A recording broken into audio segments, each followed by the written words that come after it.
menjadi teladan besar tadi dari ketiga yang sudah sampaikan adalah bagaimana nanti yang kita dapatkan hari ini bisa kita bawa untuk mengedukasi masyarakat sekitar. Oke ya.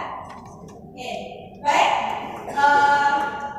Untuk menyingkat waktu, kami mohon untuk Bu Wida Muhajir untuk bisa menyampaikan. Kita lihat waktunya dulu ya, jam 10:07, maka maksimal untuk pemaparan 20 menit. Habis itu karena kita mengingat waktu, mungkin nanti Bu Wida Muhajir langsung tanya jawab. Oke, Mas Didi mohon ngapunten ya. Nanti setelah itu kita bisa sepuasnya menggali informasi dari Mas Didi waktunya nanti. Oke, kami persilakan Bu Wida untuk mengawali materi. Sekali lagi untuk yang meriah Ibu.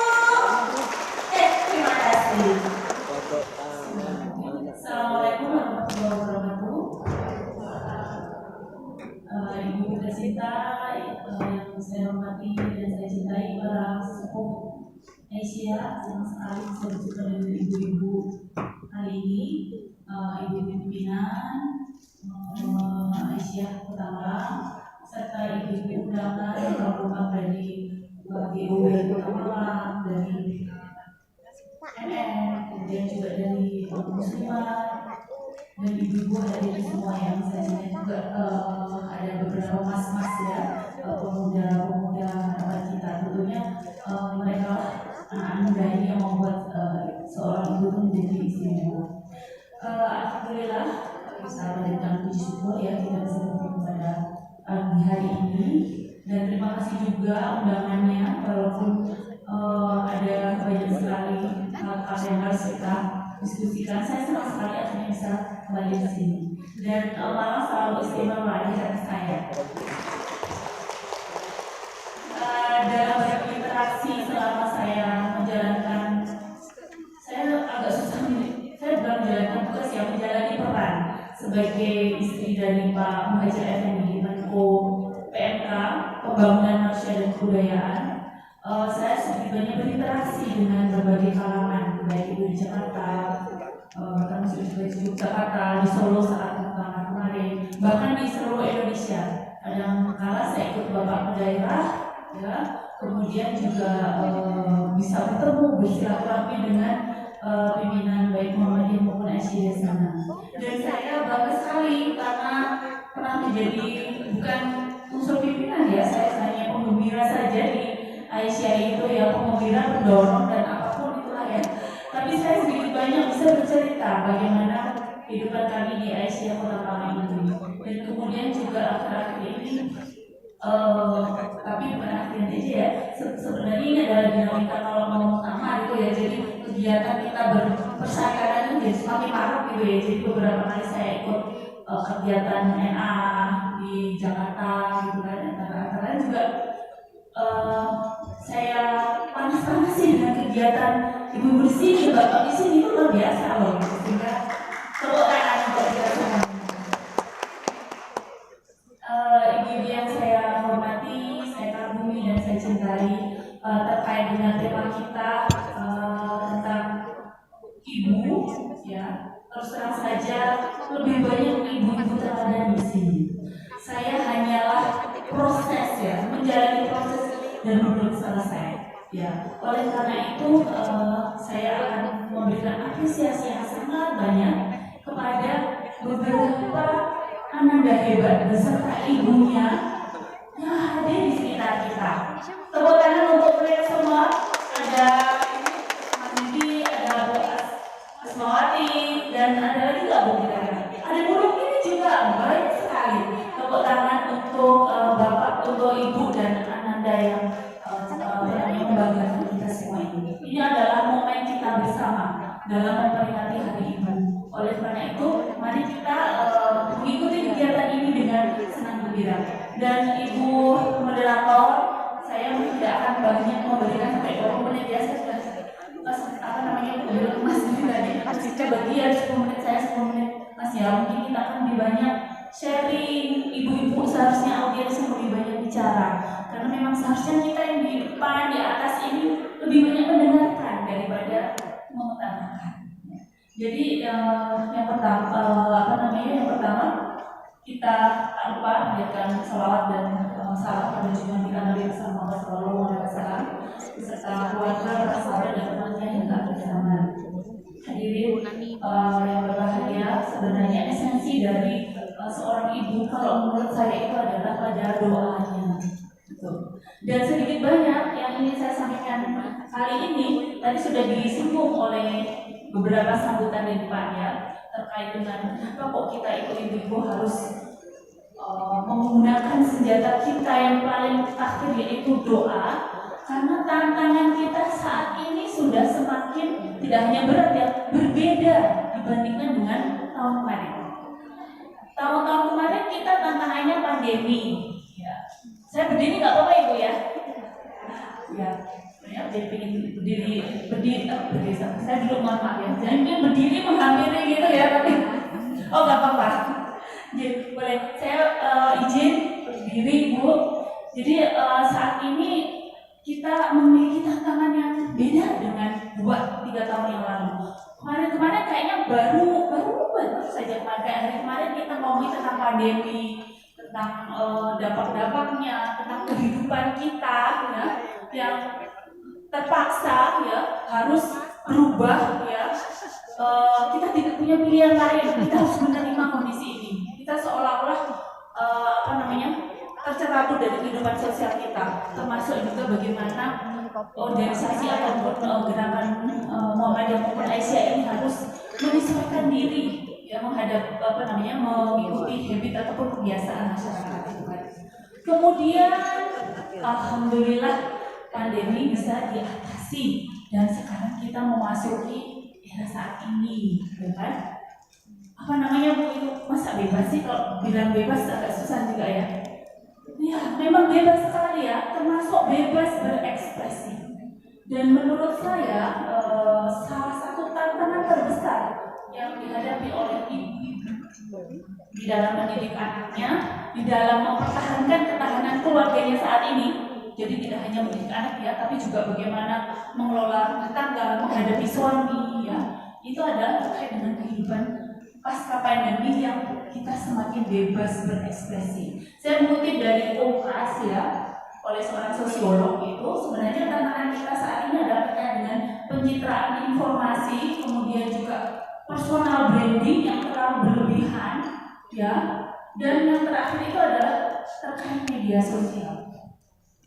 Saya setuju dengan pendapat dari Ibu Ketua tadi bahwa seharusnya Muhammadiyah itu tidak lagi bergerak dalam senyap ya.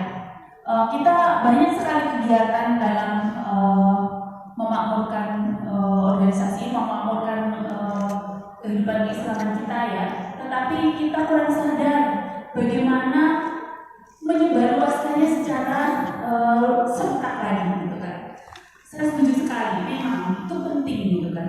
Oleh karena itu ya kita harus mempunyai kebijakan-kebijakan tertentu agar hal itu tidak justru menjadi bumerang kita di kemudian hari.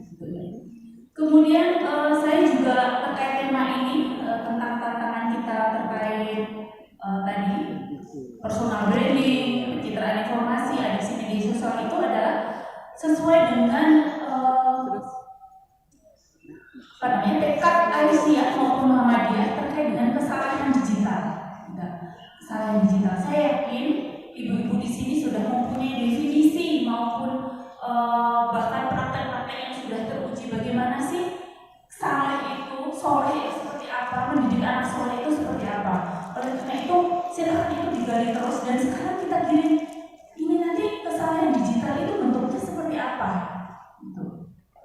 Bagaimana kita membuat ya digital media sosial atau dunia digital yang di sini diartikan sebagai media sosial itu dipenuhi dengan hal-hal yang soleh. Karena sekali kita ngeklik aja kita ngeklik itu otomatis ada super otak, super intelijen yang ada nggak tahu bergerak di mana, itu mengumpulkan informasi terkait kita. Apa yang kita sukai, apa yang kita lihat, berapa lama kita lihat, dan kemudian dari informasi yang dikumpulkan itu dia menciptakan suatu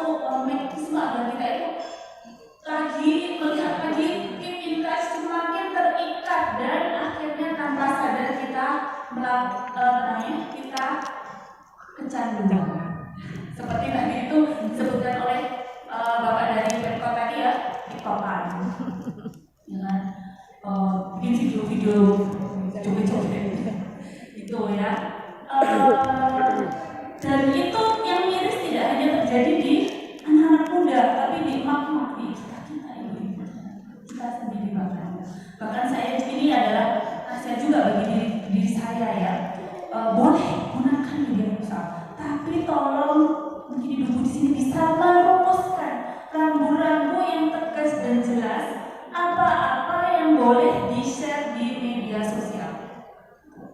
Karena sekarang ini gempuran media sosial itu terhadap otak kita itu semakin mengkhawatirkan. Bahkan ada serial dokumenter Mas yang itu Social Dilemma itu kan juga mengatakan ya, beberapa ahli yang menciptakan fitur-fitur like, comments di Facebook, Twitter, Instagram itu sudah rame-rame keluar dari perusahaannya. Karena apa? Karena dia sudah bisa membayangkan kematian yang telah mereka ciptakan. Itu. Oleh karena itu tantangan kita sangat berat dalam menjaga ketahanan keluarga ini ya. Bagaimana kita bisa menyebarkan keteladanan di media sosial, gitu. Sehingga anak kita itu tidak lagi melihat siapa itu influencer yang mereka itu jadi untuk jadi influencer yang viewernya banyak itu mereka sampai punya sendiri tuh konten kreatornya, bahkan artisnya itu ada sendiri, penata busananya ada, fotografernya tidak hanya satu, ada beberapa fotografer dari berbagai macam sudut, semata-mata agar mata kita, perhatian kita itu tertuju pada dia. Ketika dia sudah naik, apapun yang dia ucapkan itu akan laku, apapun yang dia ujarkan itu akan disimak oleh orang. Nah, kira-kira gimana nanti akan nasihatnya lembaga-lembaga dakwah, kemudian lembaga-lembaga sekolah kita gitu. Kalau misalnya hal-hal artifisial, hal-hal palsu seperti itu tuh mendominasi pandangan perhatian dari anak-anak kita. Oleh karena itu di dalam forum yang mulia ini saya mengharapkan ibu-ibu yang sudah punya praktek teruji tentang kesalehan ini kembali lagi ya, menggaungkan tentang kesalehan kita dalam berkehidupan, termasuk berkehidupan di media sosial, sehingga ketahanan keluarga itu bisa tercapai, sehingga keteladanan itu bisa muncul lagi, mendominasi dalam semua aspek kehidupan anak-anak kita. Itu saja sepertinya, Bu. Kita nanti mungkin banyak dialog ya terkait dengan berbagai macam hal, karena terus terang saya masih berproses menjadi ibu teladan. Alhamdulillah saya masih punya ibu, dan saya juga berusaha keras bagaimana saya bisa menjadi anak yang terbaik bagi ibu saya. Oleh karena dan saya lihat di sini ada ibu yang lebih berpengalaman. Oleh karena itu perlulah kita gali berbagai macam pengalaman pengasuhan, pengalaman berorganisasi, pengalaman bertetangga, pengalaman berumah tangga dari sesepuh-sesepuh kita ini, dari para tokoh-tokoh kita ini, kita angkat lagi, karena dari sanalah kita akan mendapatkan kebijaksanaan menjadi inti dari keteladanan itu.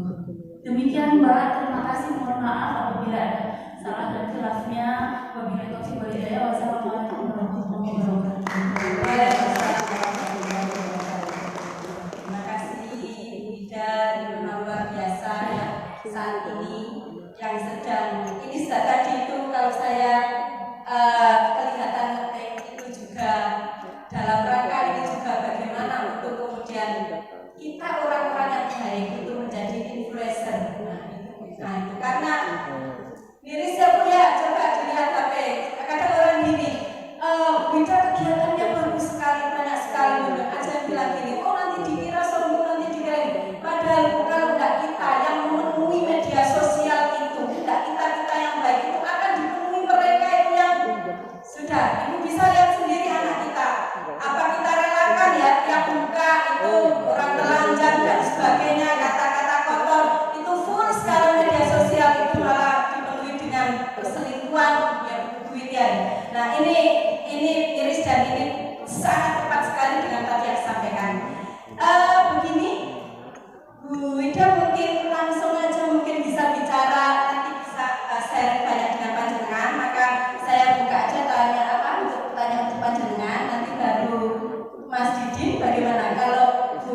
Wida kan terbatasi dengan waktu, jam 11. ya terbatasi dengan waktu, atau bagaimana Mas Didin ini kayaknya tidak cukup Bu kalau 10 menit menyampaikan ya. Oh baik, kalau gitu Mas Didin bisa nanti bisa dilanjut ya, nanti bisa. Ini sepertinya Bu Wida itu penasaran dengan apa yang ingin jenengan sampaikan. Saya paham sekali. Baik, kalau gitu kami persilakan Ustaz kita ini. Masjid saya 2 kali 4 kali, jenengan kan juga pernah belajar di sana. Nah di sana saya bisa merasakan bagaimana di sana itu kuatnya seorang ibu ya, yang harus kemudian kan di sana masih, kalau dikatakan kan masih darurat sipil ya, jadi semuanya dipagari dan masih terasa aura peperangan juga terasa.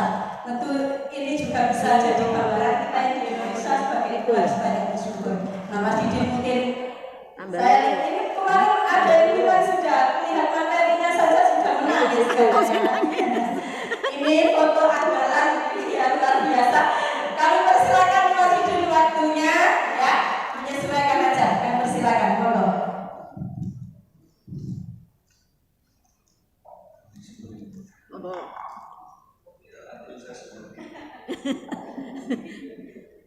Bismillahirrahmanirrahim. Assalamualaikum warahmatullahi wabarakatuh. Waalaikumsalam warahmatullahi wabarakatuh. Alhamdulillahirabbil alamin, hamdan katsiran thayyiban mubarakan fihi kama yuhibbu wa sallallahu alaihi wa barik ala nabiyyina Muhammadin wa ala alihi wa sahbihi ajma'in. Allahumma inna nas'aluka ilman nafi'an wa rizqan thayyiban wa 'amalan mutaqabbalan. Allahumma zidna ilman wa yaqinan wa fiqhan wa ilman nafi'an. Yang kami hormati para sesepuh, Ibu Sepuh, Ibu Aisyah, Ibu Ketua Pimpinan Daerah Aisyah Kota Malang, yang alhamdulillah ditakdirkan oleh Allah menjadi ibu saya. Ibunda Nyai Hajah Rukmini Fadlan sebagai pimpinan wilayah Muhammadiyah Aisyah Jawa Timur. Kemudian ibu kebanggaan kita yang ada di istana Menteri maksudnya. Ibu Muhajir. Kemudian Bapak Ibu sekalian undangan yang berbahagia. Puji syukur kepada Allah, tidak bisa satu persatu, sebuah kehormatan bagi kami untuk hadir di tempat ini untuk menyampaikan ya sekilas tentang bagaimana posisi anak yang berbakti. Kalau saya tidak berbakti, saya tidak mungkin datang ke sini. Bapak Ibu sekalian dirahmati oleh Allah Subhanahu wa taala, saya menyiapkan kurang lebih 30 slide karena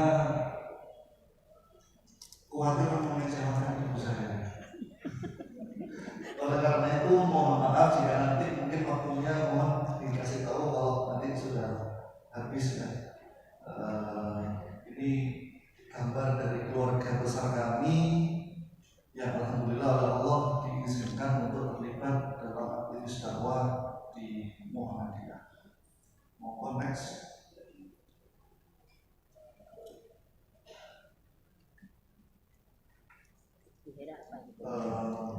Apa namanya?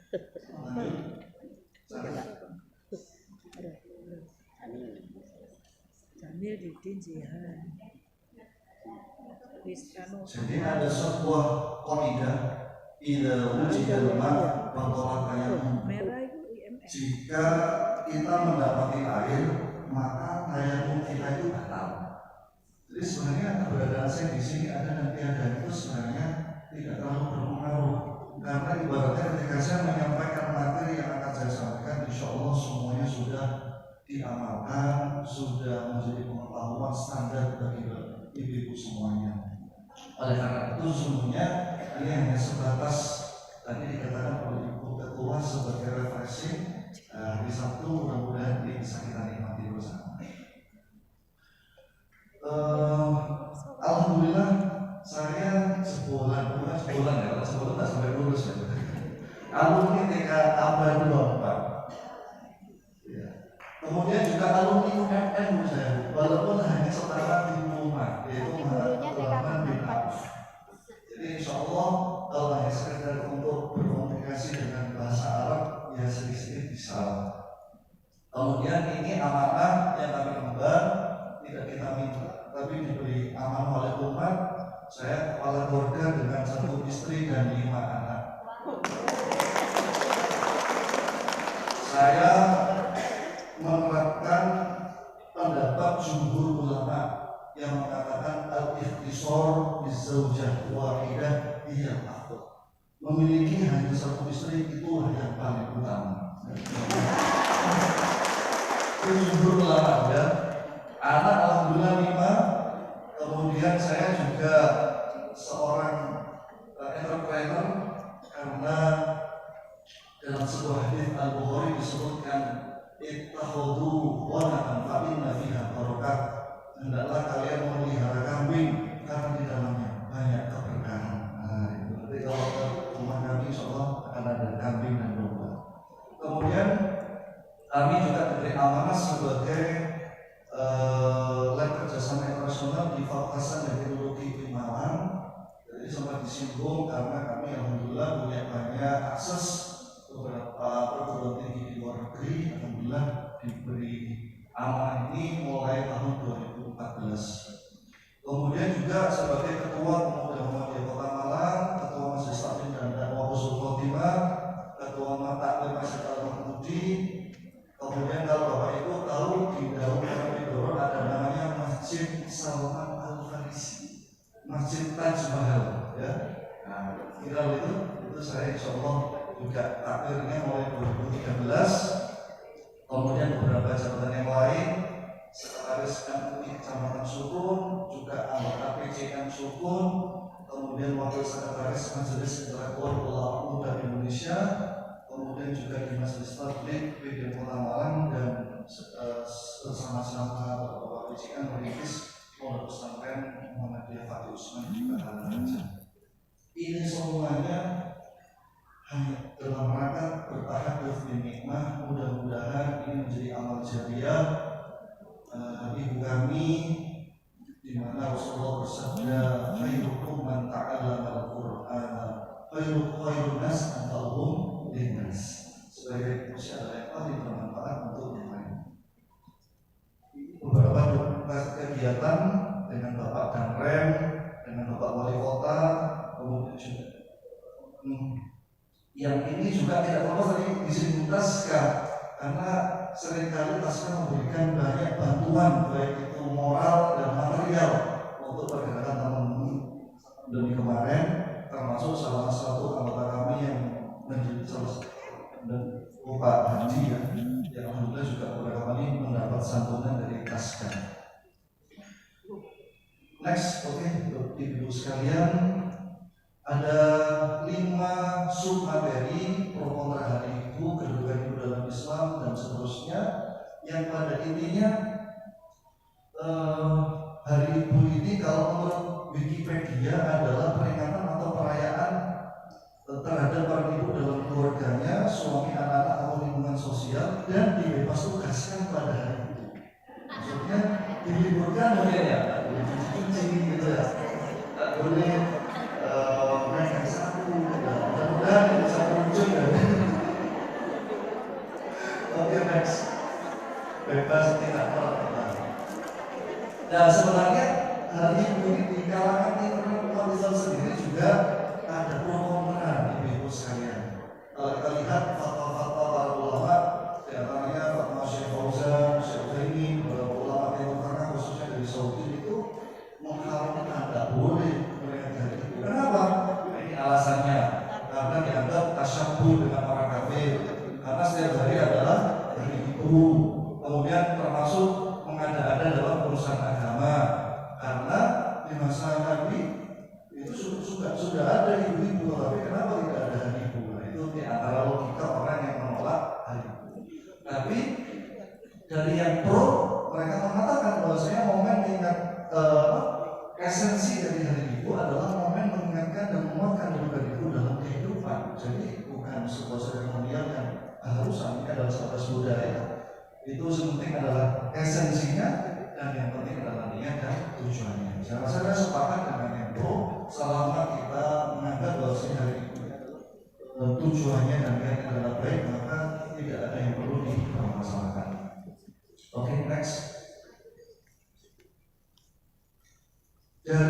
sahabat Nabi Abdullah bin Abbas radhiyallahu taala anhuma, beliau mengatakan, inni la a'lam amalan aqrab ila Allah azza wa jalla min al-birri walidaini. Aku tidak tahu sebuah amalan yang paling bisa mendekatkan diri kepada Allah selain birrul walidain. Jadi amalan apapun itu masih kalah dengan upaya kita untuk berbuat baik kepada orang tua, khususnya kepada ibu. Next. Kemudian di antara gambarnya adalah mencuci kaki ibu kita. Kemudian dalam Al-Quran banyak sekali, dalam surah Luqman ayat 14-15, وَوَصَّيْنَا الْإِنسَانَ بِوَالِدِهِ حَمَلَتْهُ أُمُّهُ وَهْنًا عَلَى وَهْنٍ وَفِصَالُهُ فِي عَامَيْنِ أَنِ اشْكُرْ لِي وَلِوَالِدَيْكَ إِلَيَّ الْمَصِيرُ. Dan kami perintahkan kepada manusia agar berbuat baik kepada kedua orang tuanya. Ibunya telah mengandungnya dalam keadaan payah yang bertambah-tambah dan menyapihnya dalam usia 2 tahun. Maka bersyukurlah kepadaku, kepada Allah, dan kemudian bersyukur, berterima kasih kepada kedua orang tua, khususnya kepada ibu. Banyak sekali. Next. Kemudian juga di dalam surah Al-Ahqaf ayat 15, وَوَصَّيْنَا الْإِنسَانَ بِوَالِدَيْهِ إِحْسَانًا حَمَلَتْهُ أُمُّهُ كُرْهًا وَوَضَعَتْهُ كُرْهًا وَحَمْلُهُ وَفِصَالُهُ فِي 30 شهرا حتى إذا أشده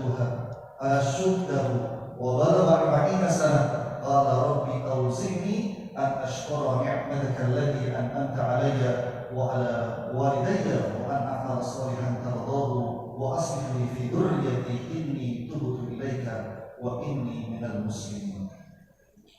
Banyak sekali. Next. Bahkan Bapak Ibu sekalian dirahmati oleh Allah, merawat ibu itu menyamai jihad fisabilillah, bahkan bisa mengalahkan amalan jihad fisabilillah. Dalam sebuah hadis yang disebutkan dalam hadis Muslim, Abu Dawud, Tirmidzi, Nasai, dan Ibnu Majah, baginda Rasulullah SAW ketika didatangi seseorang yang minta izin untuk berjihad, fisabilillah, ini dikatakan dalam sebuah hadis yang lain, Rasul kulli amril Islam wa imanuhu shalah wa dirmatu sanamihi al-jihad. Pokok segala urusan adalah Islam, ya, tiang pancangnya adalah salat, dan puncak tertinggi dari Islam adalah jihad. Tapi ketika ada seseorang yang minta izin kepada Rasulullah untuk jihad fisabilillah, beliau mengatakan, ahayyun walidak, apakah ibumu atau ayahmu masih hidup? Qala na'am. Qala fafihima fajahid. Kalau masih ada orang tuamu, maka kamu jihad saja. Jihad untuk melayani, berkhidmat, berbakti kepada orang tua. Kemudian dalam hadis yang lain, riwayat Muslim, ibu dan ayah adalah kunci surga.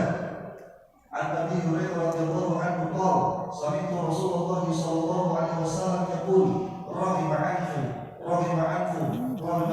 qila man ya Rasulullah, qala man adraka walidayhi 'inda al-kibar ahaduhuma aw kilahuma thumma lam yadkhulil jannah. Sungguh celaka. Siapa yang Rasulullah? Orang yang celaka, orang yang mendapati kedua orang tuanya menua, baik salah satu maupun keduanya, lalu dia tidak masuk ke dalam surga. Kerugian yang besar, orang yang mendapati kedua orang tuanya tapi tidak mengantarkan dirinya ke dalam surga Allah Subhanahu wa Ta'ala. Kemudian berbakti pada ibu melalui ibadah jihad, ini seperti yang tadi di hadis An-Nasai dan Muslim. Kemudian berikutnya, ketika Rasulullah ditanya, ya Rasulullah, man ahabun nasi bi husni sahabat, ya Rasulullah, siapakah orang yang layak untuk mendapatkan kebaikan? Maka Rasulullah mengatakan, umaman ya Rasulullah. Kemudian beliau mengatakan, umuka sampai 3 kali, baru kemudian abukan. Jadi ini skornya 3-1 untuk ibu. Nanti ada rahasianya. Kenapa sampai disebutkan 3 kali? Karena kemudian ibu memiliki keduluan yang lebih istimewa dibandingkan seorang ayah. Ridho Allah bersama ibu dan ayah. Dari Rasulullah SAW, beliau bersabda, ridallah fi ridal walidain wa sakhatullah fi sakhatil walidain. Kemudian berikutnya Rasulullah berwasiat sampai 3 kali. Ya, aku telah menitipkan kalian ibu-ibu kalian, ibu-ibu sebelum Rasulullah menyebutkan manusia-manusia yang lain seperti kerabat, kemudian orang-orang yang berada dalam lingkungan keluarga kita. Berikutnya, ini yang mungkin sering dilupakan. Seringkali orang mengejar amalan-amalan yang berat, amalan-amalan yang menonjol, tapi kemudian dia lupa untuk berbakti kepada orang tuanya. Tidak kita mengingat ada seorang tabi'in dan dia adalah sebaik-baik tabi'in. Tabi'in adalah muridnya sahabat Nabi Sallallahu Alaihi Wasallam yang belum pernah berjumpa dengan Nabi, yang bernama Uwais Al-Qarni. Rasulullah SAW berpesan, nanti wahai Umar, kamu akan hidup di zamannya seseorang di mana orang itu kalau berdoa akan dikabulkan, kalau meminta ampun pasti akan diampuni, dan dia adalah orang yang sangat berbakti kepada ibunya. Maka ketika Umar bin Khattab menjadi seorang khalifah, ketika setiap ada jamaah haji atau rombongan yang datang dari Yaman, Umar bin Khattab senantiasa bertanya, apakah ada yang di antara kalian bernama Uwais? Apakah ada di antara kalian bernama Uwais? Sampai suatu ketika ternyata ada di antara rombongan jamaah haji, dan kemudian Umar bin Khattab menceritakan wasiat baginda Rasulullah SAW kepada dirinya bahwa Sayyid Uwais Al-Qarni adalah manusia yang dikabarkan oleh Rasulullah SAW sebagai orang yang memiliki doa yang mustajabah sebagai sebab baktinya kepada ibundanya.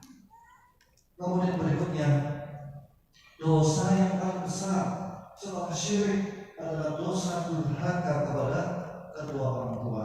Ala munabbi'ukum bi akbaril kabair. Maka bala ya Rasulullah, qala al-isyraku billahi wa uququl walidain. Apakah mau kami beritahu kepada suatu dosa yang paling besar, dosa besar yang paling besar? Maka para sahabat tentu ingin tahu, maka beliau menjawab, yaitu menyekutukan Allah dan durhaka kepada kedua orang tua. Kemudian berikutnya, nanti ada contoh-contohnya bagaimana orang-orang zaman dahulu yang ini bisa tujuannya adalah bagaimana kita nanti anak-anak kita, termasuk cucu-cucu kita, atau mungkin yang sudah punya cucu, cicit-cicit kita, meniru dengan apa yang telah diajarkan oleh orang-orang terdahulu. Berikutnya, seorang di masa Abdullah bin Umar radhiyallahu ta'ala, beliau menggendong ibunya selama haji, digendong. Kemudian bertanya kepada Abdullah bin Umar, sebagai sahabat Nabi disebut sebagai orang yang paling ahli di dalam fikih di zaman Rasulullah SAW. Beliau ditanya, apakah dengan seperti ini aku sudah berbakti membalas kebaikan ibu? Maka kata Abdullah bin Umar radhiyallahu ta'ala, tidak, walaupun engkau melakukan hal yang lebih dari itu tidak setara dengan satu erangan rasa sakit ibumu ketika melahirkan. Demikian jawaban dari Abdullah bin Umar radhiyallahu ta'ala. Teladan orang. Kemudian Ali bin Husain bin Ali bin Abdul Muttalib, beliau tidak pernah mau makan dengan ibunya, tidak mau dahar dengan ibunya. Padahal Ali bin Al-Husain bin Ali bin Abdul Muttalib adalah orang yang paling dikenal, paling soleh di zamannya, dan paling berbakti kepada orang tuanya. Ditanya, wahai Ali bin Husain bin Ali bin Abdul Muttalib, mengapa aku tidak pernah mau dahar makan dengan ibumu? Beliau menjawab, aku tidak ingin ketika aku makan, ibuku melihat makanan yang aku makan, sedangkan makanan itu sangat diinginkan oleh ibuku. Subhanallah, saking takutnya ada rasa tidak enak ibunya, itu dia menjaga hal yang seperti itu. Ibnu Mas'ud, Abdullah bin Mas'ud, salah satu mufassir Al-Quran di masa sahabat, pernah oleh ibunya disuruh ngambil air, diminuskan, ngambil air, minum. Mungkin zaman dahulu tidak seperti sekarang, ngambil air tinggal ada dispenser atau mungkin ada tempat yang memang siap untuk diambil air. Maka diambil air itu dan kembali ke tempat tidurnya, ternyata ibunya sudah tidur dulu. Maka Abdullah Ibnu bin Mas'ud itu menunggu di sisi ibunya sampai subuh, sampai ibunya bangun, baru kemudian itu diberikan. Ini seakan-akan sesuatu yang tidak mungkin terjadi, tapi nyata, realita. Dan itu terkodifikasi dalam kitab-kitabnya para ulama. Abu Hurairah radhiyallahu anhu yang terkenal sebagai perawi terbaik dalam hadis. Beliau kalau masuk rumah ibunya, beliau mengucapkan salam dan mengucapkan terima kasih. Terima kasih buat ibuku yang telah melahirkanku, menyusui aku, kemudian menunjukkan semua kebaikan ibunya, dan kemudian nanti kalau pulang juga melakukan hal yang sama, mengucapkan salam, menyebutkan kebaikan ibunya, baru dia pulang. Ya, kemudian beliau menjadi harum namanya yang sekarang disebut dalam sebuah periwayatan hadis. Kemudian Usama bin Zaid. Usama bin Zaid ini adalah putri dari Ummu Aiman, anak dari Zaid bin Harithah, anak sayangan Nabi, anak angkat. Ya. Beliau pernah pada waktu itu harga kurma mahal-mahalnya, dan beliau punya beberapa pohon kurma, dan beliau menebang kurma itu karena ibunya menginginkan sebagian kecil dari pohon kurma, jamurnya kurma yang belum matang itu untuk ibu. Karena bahwa saya satu pohon itu harganya 1.000 dirham, dia tebang demi memenuhi keinginan dia, dan tidak mikir berapa banyak kerugian yang dia dapatkan. Demikian juga Al-Imam Ibnu Munkadir, ini juga para tabi'in. Al-Imam Ibnu Munkadir, para keluarganya adalah orang-orang soleh, orang-orang ahli fikih, ahli ilmu, ahli ibadah. Dan Al-Imam Ibnu Munkadir adalah salah satu ulama juga, tapi memiliki kekurangan, yaitu ibadahnya agak lemah. Ibadahnya agak lemah, tapi pintar, masya Allah. Tapi lemahnya orang zaman dulu ya tentu tidak sama dengan yang sekarang. Ya. Apa kata beliau? Al-Imam Ibnu Munkadir, kalau sahabat-sahabatnya, kalau keluarganya itu lagi sholat malam, membaca Al-Quran dan seterusnya, dia lebih memilih untuk tidur di samping ibunya dan mijitin kaki ibunya sampai beliau terlelap sampai tidur. Kenapa?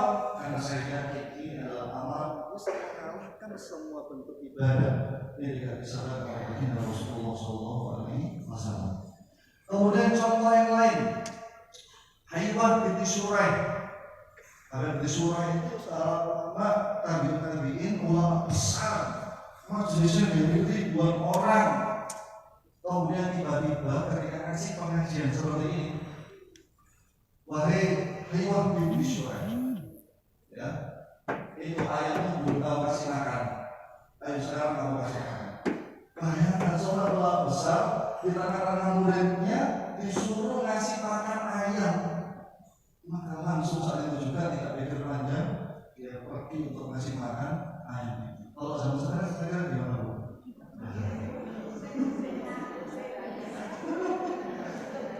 Saya termasuk yang kayaknya juga agak jatuh dari situ. Alhamdulillah. Kemudian Ahmad bin Hasan At-Tamimi adalah jengking masuk rumah, dicari nggak ketemu, kemudian dia masuk ke dalam lubang itu, maka dia kemudian rela memasukkan tangannya ke lubang itu sampai dia kemudian jadi ditutup dari sininya karena khawatir jangan sampai dia dalam malam itu mengancam keselamatan ibunya. Kemudian Muhammad bin Sirin berbicara ibunya. Muhammad bin Sirin ulama besar tabi'in. Beliau itu kalau berbicara dengan ibunya seperti bisik-bisik, tidak pernah melebihi suara yang bisa didengar orang yang ada di sekitarnya. Karena apa? Karena dia khawatir dengan mengangkat suaranya di tengah ibunya itu adalah bagian dari hukum kedua-duanya atau kedurhakaan. Sehingga sahabat-sahabatnya kalau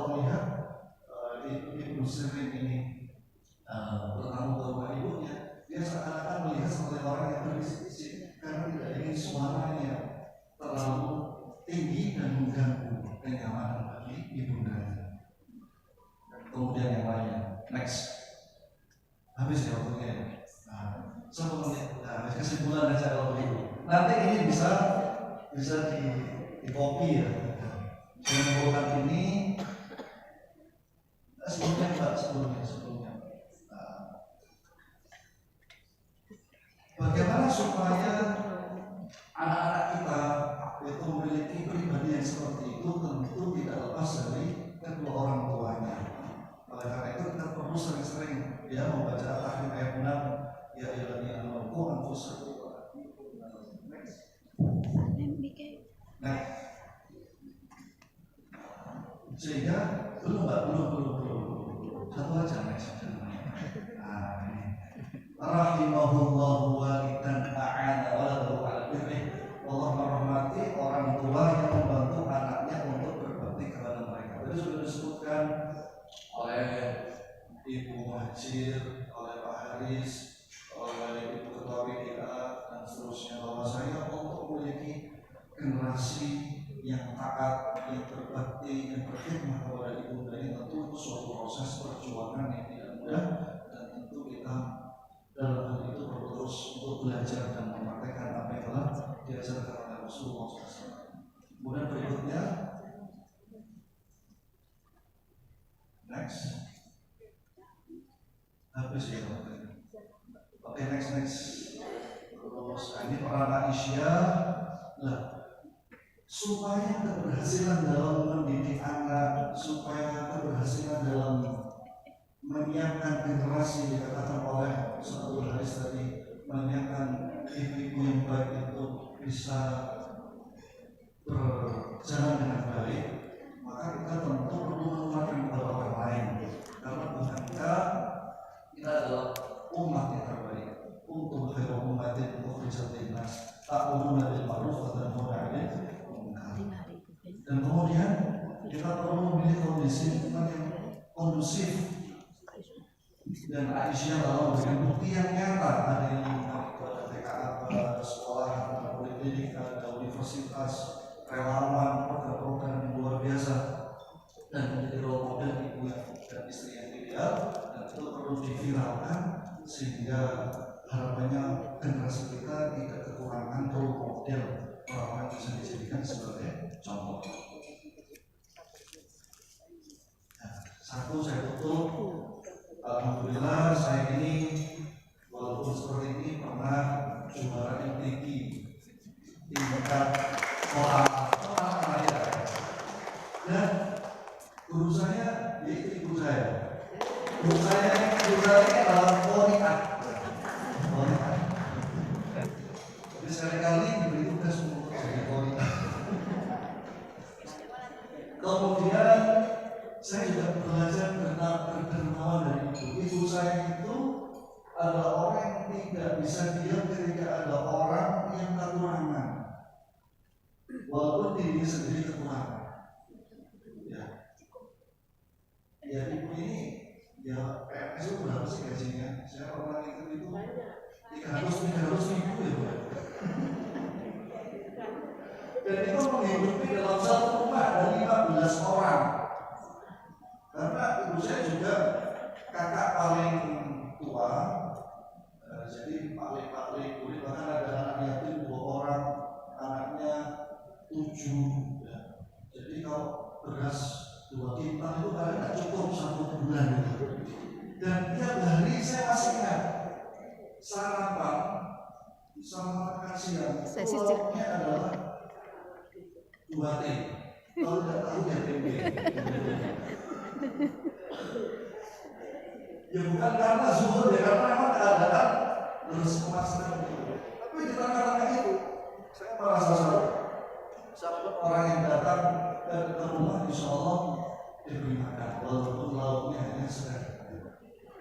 Belajar berani juga karena ibu. Saya masih ingat Bu, ibu saya mendoktrin saya masalah tauhid, tidak ada Tuhan selain Allah. Satu-satunya siswa tingkat SD yang mau mendebat gurunya masalah Tuhan mungkin adalah saya. Karena dulu saya SD-nya di dekat rumah, bukan di SD Muhammadiyah. Terlalu jauh, anak-anaknya banyak, mungkin nggak sempat kantor. Karena di dekat rumah.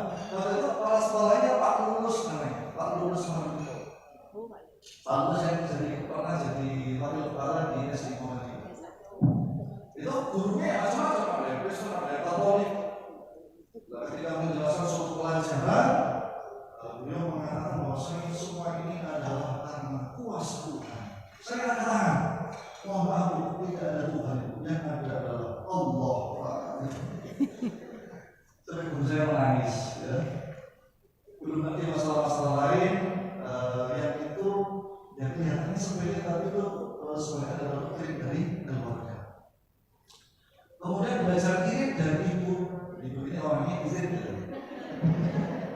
Karena harus berbagi lagi ya, irit.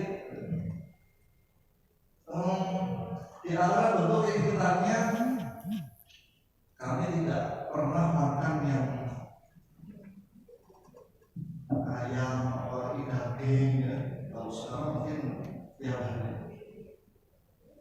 Itu demi keberlangsungan hidup keluarga besar, demi keberlangsungan hidup keluarga besar. Tetapi subhanallah, kalau saya mengajak teman untuk berumah, itu saya masih ingat selalu diberi makanan yang enak-enak. Jadi saya sering itu ada di dekat rumah itu warung kari ayam. Itu Rp1.000 itu sama itu tahun 90 terus bentuknya sudah apa saya sama apa gitu. Maka saya sering ajak teman untuk berumah supaya makannya enak. Ya mungkin itu, dan banyak hal yang kami belajar dari ibu kami, dan saya yakin ibu yang lain juga punya cerita dari keluarga. Semuanya saya yakin berangkat dari ketulusan dan sebuah keyakinan bahwasanya anak yang baik itu berasal dari ibu yang baik. Mudah-mudahan Allah Subhanahu Wa Taala menjadikan kita anak yang berbakti.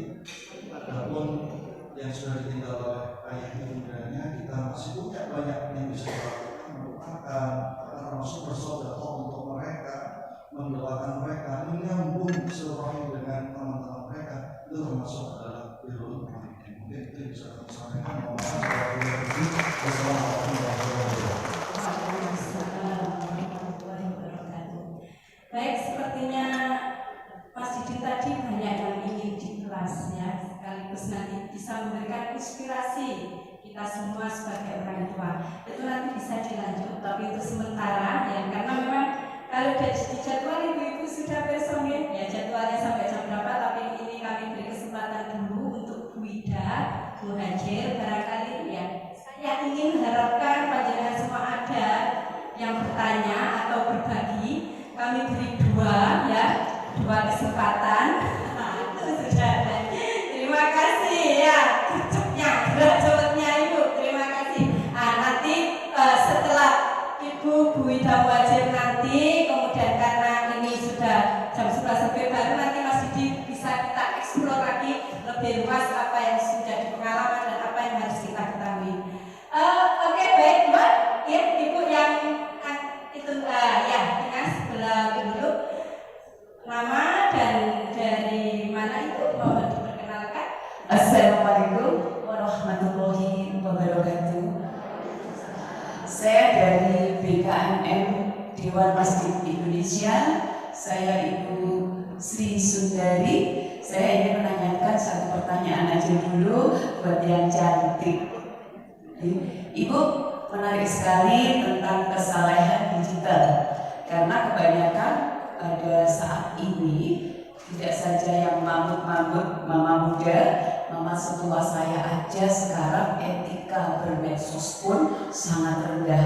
Nah, pertanyaan saya adalah, sebelum kita menginjak kepada kesalehan digital, itu memang dilandasi dulu dengan kecerdasan literasi.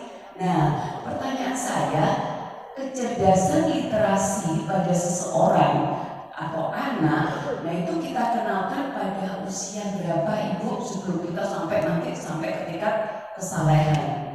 Kemudian pastinya usia, latar belakang pendidikan, latar belakang sosial, dan kemudian juga penanaman agama atau karakter melalui pembiasaan di rumah yang dilakukan oleh para ibu ini. Nah, ini akan menjadi dasar akhirnya sampai saat ini kita butuh banget perempuan-perempuan yang memiliki kesalahan digital. Nah, keteladanan pun akan menjadi yang utama. Pertanyaan saya adalah, Ibu, kira-kira usia berapa kita sebagai perempuan, khususnya ibu, memberikan pendampingan? Kita tidak harus berharap bahwa guru akan mencetak, bahwa guru akan membentuk anak kita memiliki karakter. Nah, tapi kita sebagai perempuan teladan, pertanyaan saya adalah, kira-kira mulai usia berapa, Ibu, agar kita bisa memberikan kecerdasan literasi kepada anak kita? Mungkin itu aja dulu, matur nuwun. Assalamualaikum warahmatullahi wabarakatuh. Waalaikumsalam warahmatullahi wabarakatuh. Bu Sri dari BKNM, terima kasih. Bu Wida terkait dengan kesalahan digital. Nah, ini yang ditanyakan, kapan kecerdasan digital itu nanti bisa kita berikan pada anak usia berapa? Kemudian juga terkait dengan bagaimana untuk pembentukan karakter. Nah, ini juga untuk keteladanan itu kapan sih harus kita tanamkan kepada anak-anak? Kami persilakan Ibu dengan sangat hormat untuk segera memberikan jawaban dulu. Nanti kita lanjut dengan pertanyaan berikutnya, oke? Baiklah, kepada Bu Sri dari BKNM, pertanyaannya bagus sekali ya, pertanyaan yang sangat cerdas terkait dengan kita sebagai orang tua, ibu itu kan juga sebenarnya guru ya bagi anak-anak kita. Kita harus mulai usia berapa sih kita melatih kecerdasan literasi sebagai bekal kecerdasan digital, kesalahan digital, sehingga anak-anak kita itu memiliki kebiasaan baik. Berbeda ya.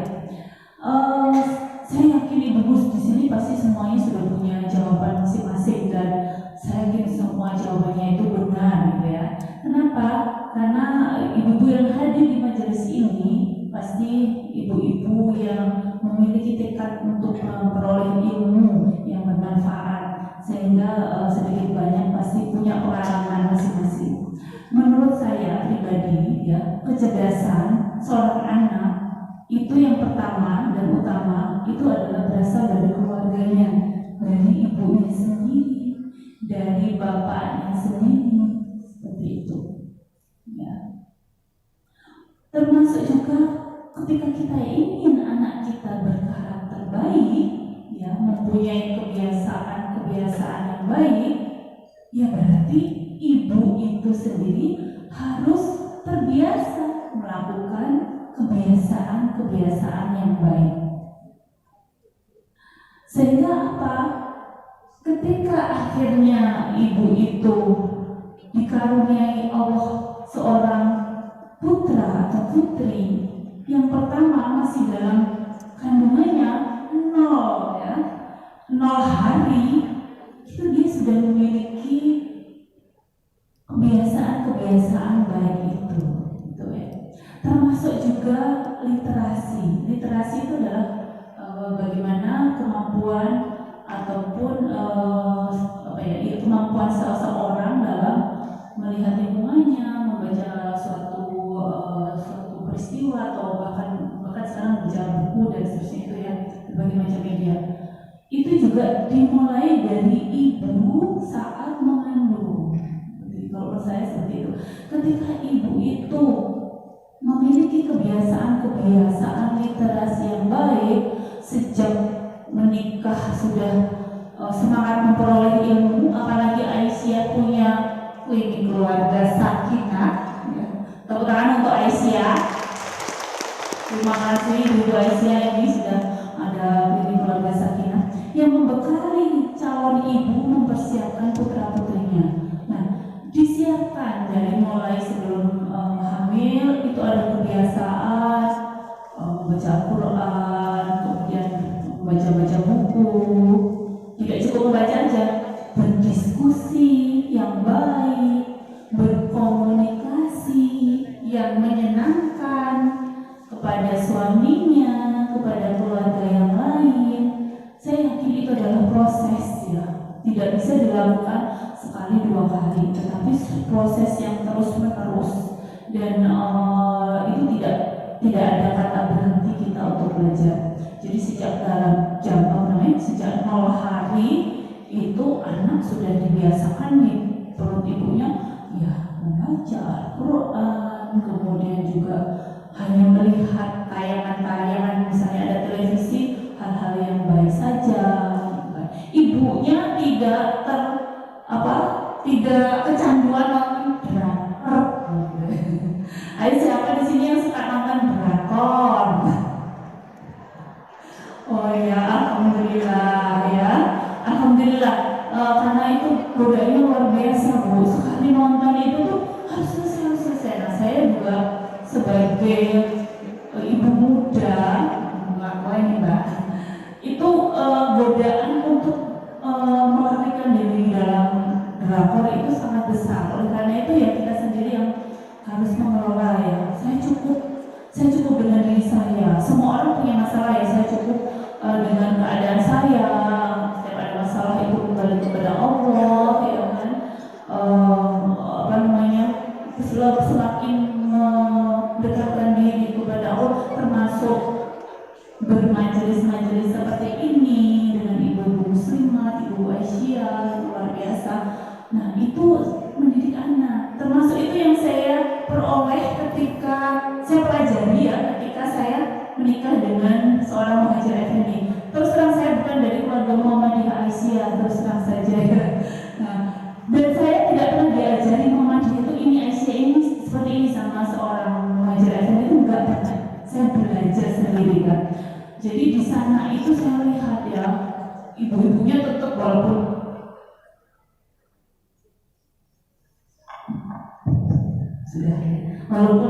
dalam kondisi hamil tetap hadir, rapat-rapat pimpinan sambil ngasuh anak, pengajian. Anak itu walaupun kelihatannya bubuk mainan, tapi ketika diajak ibunya di pengajian itu masuk Bu.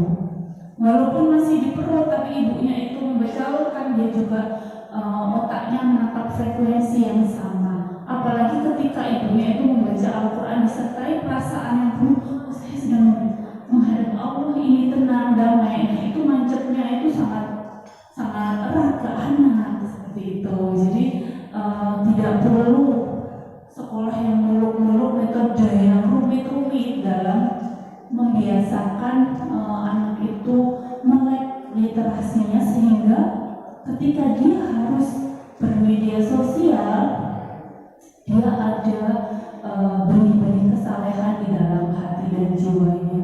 Menurut saya itu Ibu, mungkin Mas Ustadz bisa ada saran. Hebat putranya 5 loh ya, saya kalah sama 3 ya. Ya. Nanti katanya Mas Didi.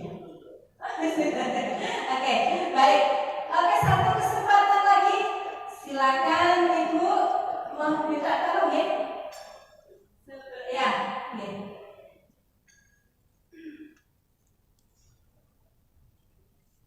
Mohon disampaikan nama juga perwakilan dari mana. Terima kasih. Bismillahirrahmanirrahim. Assalamualaikum warahmatullahi wabarakatuh. Saya Bu Ami dari PRA Buring Kedung Kandang. Mohon izin untuk Mas Didi dan Bu Ida, sangat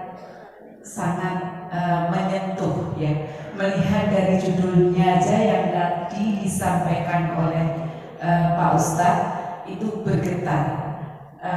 Kita sebagai seorang ibu juga menginginkan seperti itu yang disampaikan tadi.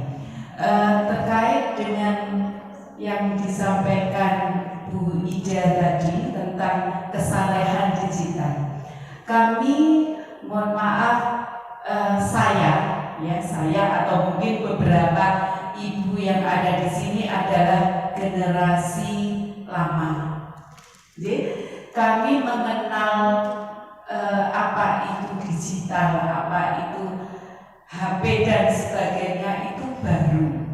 Sementara saat kami mengenal, anak-anak kami itu sudah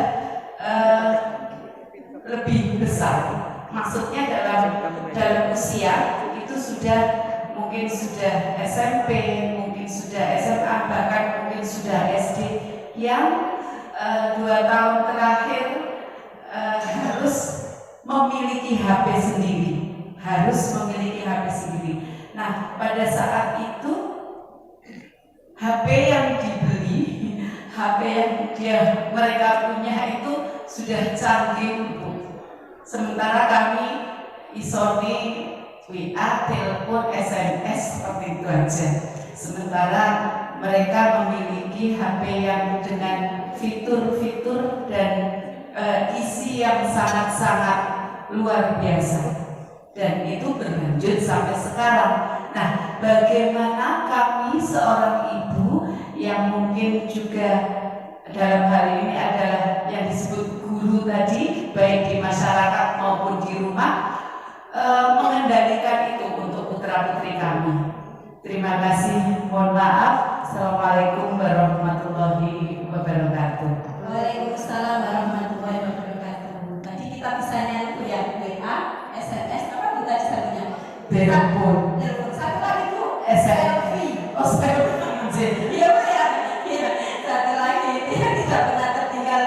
Beda itu bagaimana kita caranya mengendalikan ya, terutama untuk keluarga kita utamanya, supaya kemudian sampai kecanduan atau bagaimana, karena ini memang luar biasa kalau kita bisa mengendalikan, maka itu efek positif itu mungkin sedikit yang bisa didapat. Monggo langsung di pertanyaan.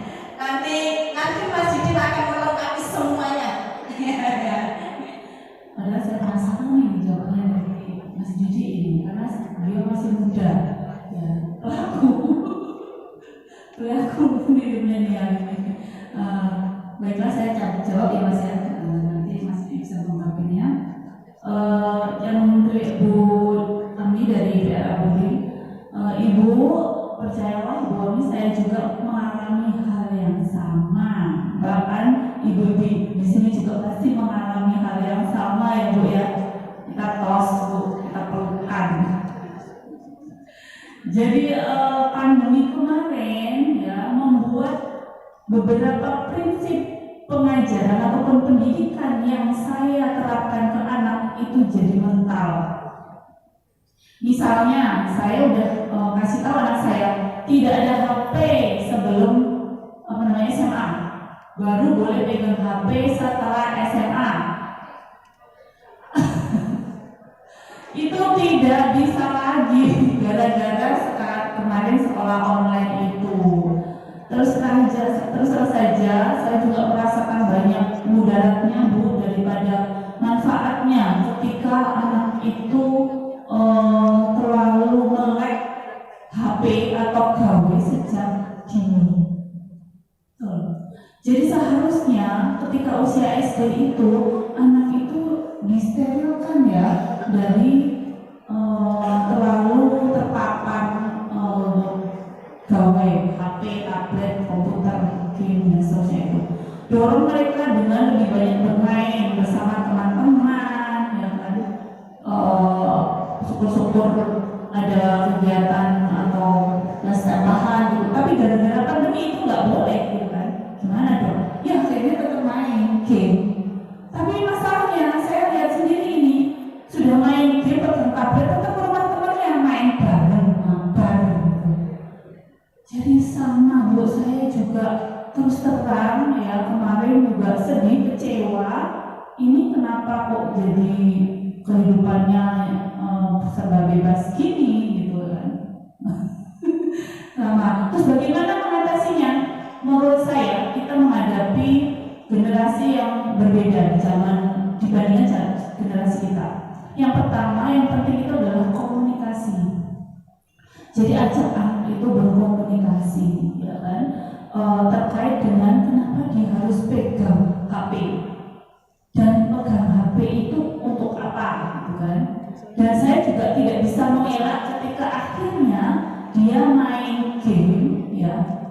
Saya perbolehkan, tetapi dengan beberapa pengamanan yang saya kawal. Saya paham bila Ibu belum paham gaptek teknologi ya, sehingga lebih pintar anak-anak daripada kita gitu ya.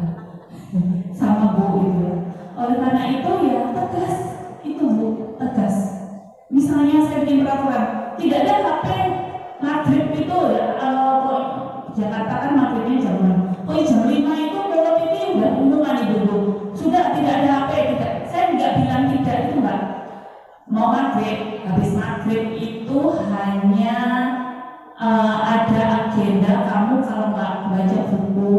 kamu gambar, kebetulan anak saya punya anak kelas 4 SD Bu, itu yang Masya Allah itu uji kesabaran bagi saya juga. Ayo waktunya gambar, kalau nggak waktunya gambar ya waktunya baca buku ya, atau kebetulan dia masih suka main ya, dia namanya kita bikin suatu kesepakatan, dia suka main kotak tio, namanya tio ya. Kotak tio itu artinya apa? Dia main ya, itu nata apa namanya itu Mas, Lego, tidak hanya Lego saja ya, kadang itu kotak kopi, kotak bahkan sepatunya bapaknya juga pernah jadi kotanya video gitu, ditata-tata gitu loh Bu. Seperti itu.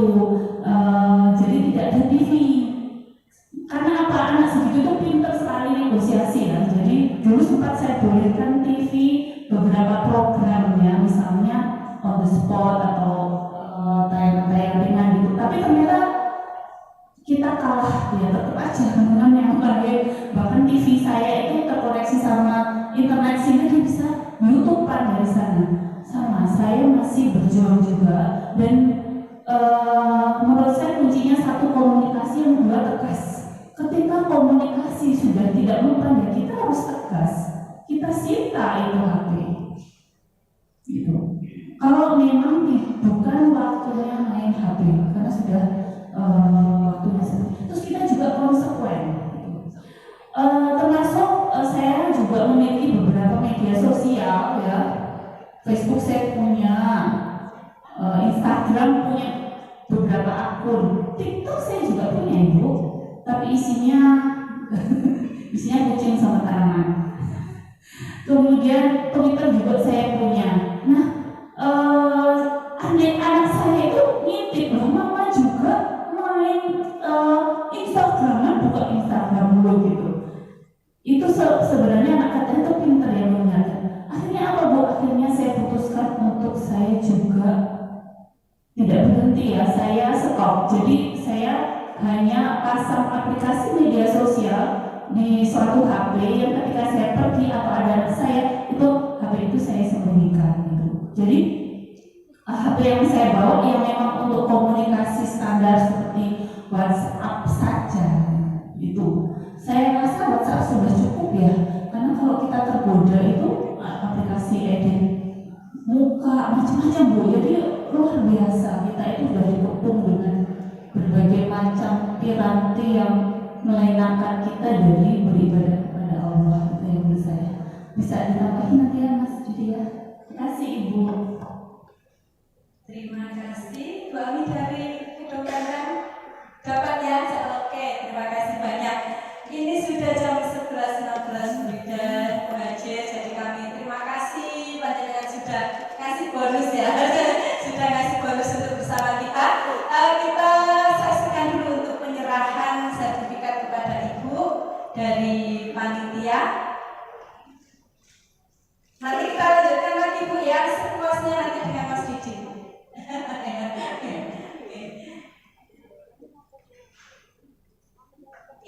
Di sini.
bunda kita untuk menyampaikan kepada Ustadz Didi. Silakan.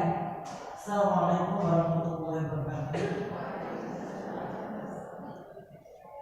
Yang ingin saya tanyakan, akhir-akhir ini saya sangat sedih melihat suatu kejadian di Jakarta atau di mana, yang mana seorang anak membunuh ayah, ibu, dan saudaranya. Itu saya sedih sekali. Itu saya berpikir salahnya di mana?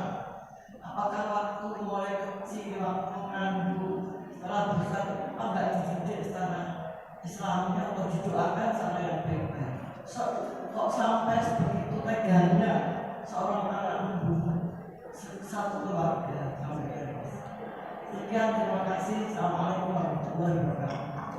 Waalaikumsalam warahmatullahi wabarakatuh. Mungkin langsung yang punya tanggapan nih, langsung aja ya. Biasa Didi biar semakin puas untuk jawabnya. Jadi tanggapan terkait dengan anak membunuh ya orang tua, keluarga dan sebagainya. Persilakan monggo.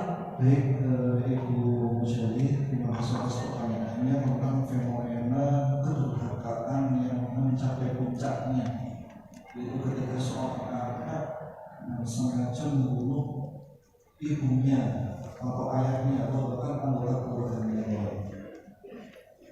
Tentu ini untuk sebab-sebabnya ranah dari kepolisian sebab-sebab. Tapi yang jelas ini merupakan salah satu tanda dari akhir zaman, di mana dalam hadis disebutkan bahwasanya tanda ini asyrafus saah, tanda-tanda akhir zaman adalah seorang ibu melahirkan tuannya, atau seorang ibu diperbudak oleh anaknya, bahkan lebih dahsyat dari itu. Antara al-amatu rabbataha wa antaru khufatal quratal 'alata li'arsya yatawaluna fil dunya. Ini bukan mudah ini, oleh makna hadisnya seperti itu. Akan datang suatu masa di mana seorang itu melahirkan juragannya, anaknya merasa lebih hebat, merasa lebih baik, ingin dilayani, maka dengan sengaja memperbudak itu.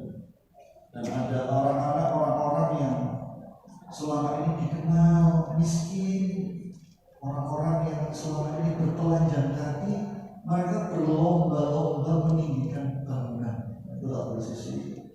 Ini memang akhir zaman. Nah kemudian saya tidak ingin menyalahkan orang tua terlebih dahulu, tapi memang ada sebuah kaidah hal jazaa'u min jinsil 'amal. Suatu balasan bagi perbuatan adalah perbuatan yang sama-sama. Ada dalam sebuah kisah ulama zaman dahulu menyebutkan ada seorang laki-laki yang kemudian diancam akan dibunuh oleh anaknya. Kemudian anaknya mengatakan, wahai anakku, ini bukan ada konflik. Kalau kamu mau membunuh aku, maka bawalah aku ke gunung itu di batu itu. Loh kenapa Pak? Di sini jangan sama saja.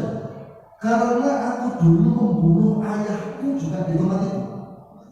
Subhanallah, ini kisahnya. Jadi kejadian itu